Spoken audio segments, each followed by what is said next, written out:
Assalamualaikum warahmatullahi wabarakatuh. Bismillah, alhamdulillah, wassalatu wassalamu ala rasulillah wa ala alihi wa sahbihi wa mawalah, wala hawla wala quwata illa billah, amma ba'd. Kita kembali bertemu di dalam kajian ilmu nahwu kitab Imriti. Alhamdulillah, pada kesempatan ini kita akan belajar tentang isim ma'rifat dan isim nakiroh. Kalau di dalam kitab Imriti itu adalah nazom yang nomor 70 sampai 80. Baiklah, kita mulai kajian kita bersama, kita belajar bersama di dalam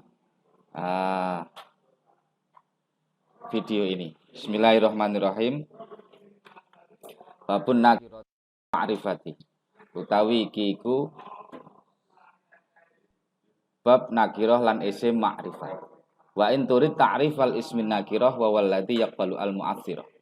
Wa in turid lan lamun ngarepno sapa sira ta'rifal ismin nakirati ing ngawruhi isim nakiroh,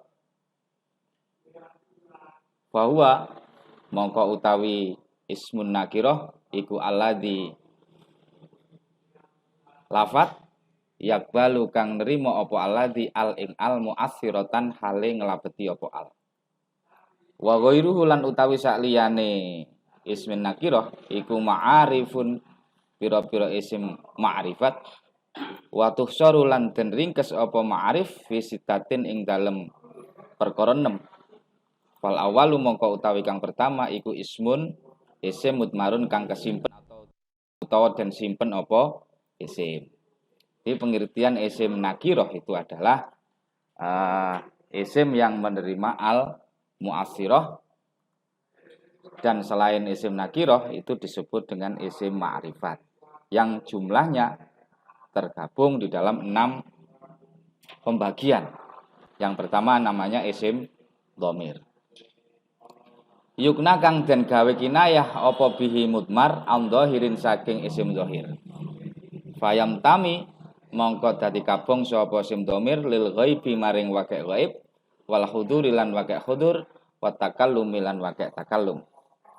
Wa qasamuhu lan bagi sapa ulama ing isim dhamir sanian kelawan kaping pindho limut tasilin maring dhamir mutasil mustatirin nyatane dhamir mutasil mustatir utawa dhamir mutasil mustatir atau kesimpen au barisin utawa dhamir baris au mungfasilin utawa dhamir mungfasil. Jadi isim dhamir itu adalah pengganti dari isim dhahir. Ada yang menunjukkan arti ghaib, mutakalim atau hadir. Nanti kita akan bahas satu persatu. Kemudian para ulama juga membagi isim dhamir menjadi isim dhamir muttasil, di mana dhamir muttasil itu terbagi menjadi 2, yaitu mustatir dan baris. Sedangkan pembagian dhamir yang kedua adalah dhamir mungfasil. Baik, penjelasannya seperti ini. Mari kita kaji bersama-sama, kita belajar tentang ilmu nahwu. Baik, isim nakirah itu adalah isim yang menerima al, yang mempengaruhi dan maknanya belum tertentu. Jadi yang dimaksud mempengaruhi itu ada al yang mempengaruhi, kan seperti ini. Al yang mempengaruhi itu adalah ketika isim nakirah itu diberi tambahan al, ada sebuah isim nakirah kemudian ditambah dengan al, nakirohnya itu akan berubah menjadi isim ma'rifat. Contohnya seperti ini. Kata rojulun, ini ada rojulun yang artinya seorang laki-laki, masjidun artinya masjid, baitun artinya rumah. Kemudian rojulun ini saya kasih al, menjadi ar-rojulu. Jadi ingat ya, ketika kalimat itu ada alnya, maka yang aslinya tanwin tidak lagi boleh dijadikan atau diberi tanwin, menjadi ar-rojulu. Artinya sama, seorang laki-laki. Masjidun menjadi al-masjidu, artinya juga sama, masjid. Al-baitu artinya juga rumah. Tapi meskipun artinya sama, tapi maknanya berbeda. Maknanya berbeda. Yang rojulun tanpa al, masjidun, baitun tanpa al ini adalah isim nakirah. Di mana rojulun itu atau masjidun, baitun itu belum tertentu. Masjid yang mana, atau rojul laki yang mana, atau baitun rumah yang mana. Namun ketika diberi al seperti ini menjadi ar-rajulu, maka menjadi isim ma'rifat. Di mana yang dimaksud ar-rajulu ini adalah laki-laki yang sudah tertentu, ya. Sudah tertentu. Nanti itu ada pembagian al, itu ada al yang ali li ahli dzikri, ada lil ahli jinsi dan lain sebagainya. Nanti itu ada pembagian atau pembahasan di video berikutnya. Nah, cuma yang penting di sini adalah ketika ada al ar-rajulu, maka berarti laki-laki itu sudah tertentu. Baik, tadi dikatakan bahwasanya isim nakiroh itu adalah isim yang menerima al yang mempengaruhi atau mu'assir. Berarti logikanya itu adalah al yang tidak mempengaruhi isim nakiroh. Itu al zaidah namanya, al tambahan. Tapi meskipun seperti al zaidah itu bisa juga masuk ke isim makrifat. Al zaidah juga bisa masuk ke isim nakiroh. Nah, kalau yang masuk ke makrifat itu contohnya ada orang namanya Abbas. Ada orang namanya Fadol. Tapi ada alnya di sini, Al-Abbas, Al-Fadol. Berarti al di sini adalah al-zaidah. Al yang tidak mempengaruhi. Contoh yang di nakiroh, udkhulul awwala fal awwala. Nah, masuklah kalian yang dahulu, lebih dahulu, yang pertama datang, kemudian terus seperti itu. Al-awwala awwala. Berarti al yang ada di al-awwala ini belum menentukan siapa yang pertama itu. Pokoknya yang datang pertama tapi kan belum tertentu. Nah, itu namanya al zaidah atau al tambahan. Baik. Sekarang selain isim makrifat, selain isim nakirah, yaitu kalimat yang sudah tertentu. Ini ada 6 ya. Yang pertama isim mudmar, alam, isim isyarah, isim mausul, mashubu al atau kata yang ada alnya, dan al-mudhaf li ahadil ma'arif atau kata yang digabungkan dengan salah satu daripada 5 yang sudah tersebut. Nah, isim mudmar itu terbagi menjadi al-ghaib, al-hudur, dan at-takallum. Al-ghaib itu adalah kata ganti orang ketiga. Ketika kita berbincang-bincang dengan seseorang, objek yang kita bicarakan itu namanya ghaib. Kalau al-hudur itu adalah orang yang kita ajak bicara, sedangkan at-takallum adalah kita atau saya yang berkata. Contoh-contoh dari isim mudmar itu adalah huwa, yang ghaib, huwa, huma, hum, iya, huma, dan hunna. Sedangkan al-hudur contohnya anta, antuma, antum, anti, antuna. Anta artinya kamu, antum artinya juga tapi 2 orang. Anti itu kamu tapi untuk orang perempuan. Kalau huwa itu adalah dia, 1 untuk orang laki-laki. Huma itu dia untuk 2 orang baik laki-laki maupun perempuan. Sedangkan yang takalum itu ana dan nahnu. Bisa difahami ya? Kita lanjutkan. Isim mudmar itu oleh para ulama dibagi menjadi 2. Yang pertama adalah al-muttasil, yaitu isim dhamir yang tidak bisa terletak di awal kalimat dan tidak dapat jatuh setelah lafadz illa. Jadi dhamir muttasil itu tidak dapat jatuh setelah illa. Nah, dan juga tidak bisa menjadi awal kalimat. Para ulama membagi dhamir muttasil menjadi 2. Yang pertama adalah al-baris, terlihat. Yang kedua adalah mustatir, tersimpan atau tidak. Sedangkan dhamir mustatir, ya, ini terbagi lagi menjadi dhamir mustatir yang wujub dan dhamir mustatir yang jawas. Artinya kalau mustatir wujub itu wajib disimpan, kalau jawas boleh disimpan, boleh tidak. Gampangannya pendek definisi seperti itu. Tapi definisi secara istilah itu kalau mustatir wujub itu adalah tidak dapat diganti oleh isim dhamir, tidak bisa diganti oleh isim dhamir maupun isim dhamir munfasil. Sedangkan jawas boleh, ya. Nanti ada contoh-contohnya di belakang. Kalau yang dhamir muttasil baris ini saya contohkan kumtu, artinya saya berdiri. Itu ada kata tu. Tu ini adalah dhamir ya, dhamir mutakallim atau dhamir takallum yang berarti saya. Ini kelihatan. Karena kelihatan maka disebut, dan sambung dengan kalimat yang lain, maka namanya dhamir muttasil. Nah, itu.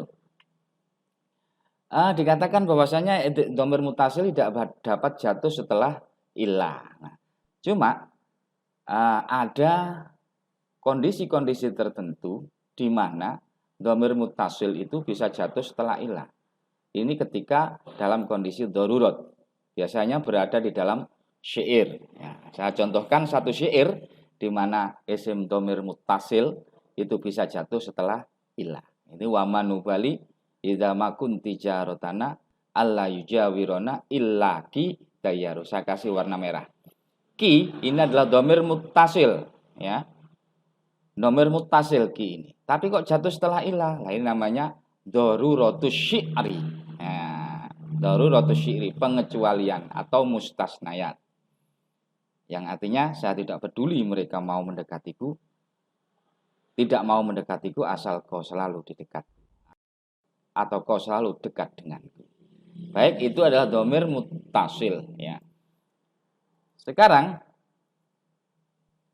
kita akan bahas lebih spesifik, yaitu isim dhamir mustatir yang wujub, yang wajib disimpan. Tidak kelihat tapi wajib disimpan. Itu yang pertama adalah fi'il amr mufrad mukhatab, yang kedua fi'il mudhari' yang diawali dengan hamzah, yang ketiga fi'il mudhari' yang diawali nun mutakallim ma'al ghair, yang keempat fi'il mudhari' yang diawali ta' mukhatab, kelima isim fi'il amr. Contohnya gimana? Seperti ini. Yang pertama adalah unsur. Unsur itu berasal dari kata nasoro. Nasoro yansuru nasron fawa nasirun wadakan mansurun. Unsur artinya tolonglah. Kamu, wahai kamu tolonglah. Ini dalam kata-kata unsur ini sudah mengandung anta. Berarti tidak boleh disebutkan unsur anta, momen seperti itu. Karena sudah di dalamnya terkandung dhamir anta. Sedangkan yang kedua ansuru, saya menolong. Nah, di sini juga sudah terkandung dhamir ana. Tidak boleh disebutkan ansuru ana, tidak boleh.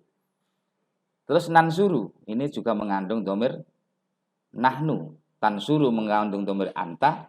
Dan soh ini adalah contoh isim fi'il amr, artinya uskut, diamlah. Karena diamlah, maka menyimpan makna anta. Itu adalah contoh-contoh daripada isim dhamir mustatir yang wajib disimpan. Nah, sekarang pembagian dari dhamir yang kedua, yaitu dhamir munfasil. Baik, dhamir munfasil itu adalah dhamir yang dapat menjadi permulaan dan juga dapat jatuh setelah illah. Biasanya itu terpisah dengan lain. Seperti contoh kul huwallahu ahad. Huwa ini adalah dhamir munfasil, ya. Bisa menjadi permulaan kalimat dan juga bisa jatuh setelah illah. Ini contoh-contohnya, ya. Huwa humahum hiya hunna anta antuma antum anti antuna dan ana nahnu. Huwa ini artinya dia, tapi untuk seorang laki-laki. Huma dia untuk bisa laki-laki bisa perempuan. Hum itu mereka untuk laki-laki. Dia ini satu orang, dia satu orang tapi perempuan. Hunna mereka itu untuk perempuan. Kalau anta kamu, ini seperti itu. Kalau antuma kamu tapi dua orang, bisa laki-laki bisa perempuan. Antuma itu bisa laki-laki bisa perempuan. Kalau antum itu khusus untuk laki-laki tapi banyak. Nah, ini contohnya, ya. Ini ada contoh-contoh dari dhamir munfasil tapi yang bermahal rofa. Contoh yang takalum yaitu ana, nahnu. Nah, ini contoh-contoh dari dhamir munfasil. Nah, sekali lagi, dhamir munfasil itu adalah dhamir yang bisa menjadi permulaan dan juga bisa jatuh setelah illah. Biasanya penulisannya terpisah dengan kalimat lain. Contoh kul huwallahu ahad. Dan banyak lagi contoh-contoh di dalam Al-Quran maupun dalam hadis maupun di dalam kitab-kitab kuning yang kita pelajari. Kita akan banyak menemukan daripada dhamir munfasil ini. Nah, itu kajian kita pada kesempatan ini yaitu terkait dengan isim dhamir. Semoga dapat menambah wawasan kita di dalam ilmu nahwu, terutama di dalam kitab ini. Semoga bermanfaat dan berbarokah untuk kita semuanya. Wallahul muwaffiq ila aqwamit thoriq. Wassalamualaikum warahmatullahi wabarakatuh.